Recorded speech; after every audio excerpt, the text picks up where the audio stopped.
में आजकल हमने अपनी वेशभूषा भूल गए, सब लोग पैंट में आ गए। मैं पैंट का विरोध नहीं करता हूँ, पैंट पहनना चाहिए, लेकिन धोती पहनने में शर्म करना यह दुख का विषय है। साफे पहनने में संकोच करना यह दुख का विषय है। हमने हमारी धोती को छोड़ दिया, हमारे संस्कारों को छोड़ दिया, महिलाओं ने अपने वस्त्र को छोड़ दिया।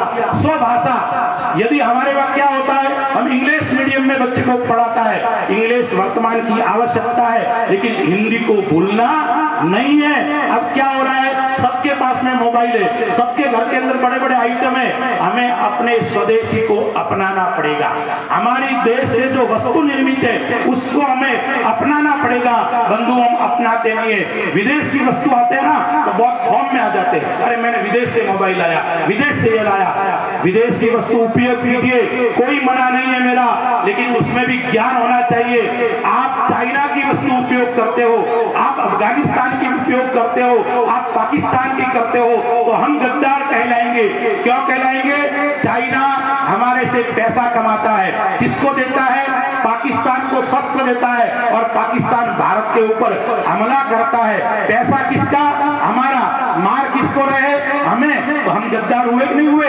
यदि हमको विदेशी वस्तु का उपयोग करना है, जापान का कीजिए, जर्मनी का कीजिए, वैसे तो करना ही नहीं चाहिए।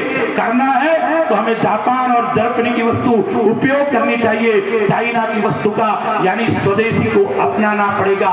स्वदेश, स्वभाषा, स्वभूषा, इसका उपयोग करोगे तो हिंदुस्तान की रक्षा हो पाएगी। बंधुओं, एक और संघ ने बिंदु दिया है, नागरिक कर्तव्य। हम इस भारत माता की संतान है, भारत माता के हम लाडले सपूत है। हमारा क्या कर्तव्य होना चाहिए? हमारे गांव को सुंदर बनाना है। हम कोई गुटखा खाते हैं, पूरी सड़क पे फेंक देते हैं। हम कोई ठंडा पीना पीते हैं, उस बोतल को सड़क पे फेंक देते हैं। हम रेलवे के अंदर जाते हैं, हम उसका साफ सफाई का ध्यान नहीं रखते। हमारी वस्तु है, हम ध्यान रखते हैं। सरकार की वस्तु है, हम ध्यान नहीं रखते हैं। इसलिए बंधु, हमें नागरिकता कर्तव्य बोध होना चाहिए।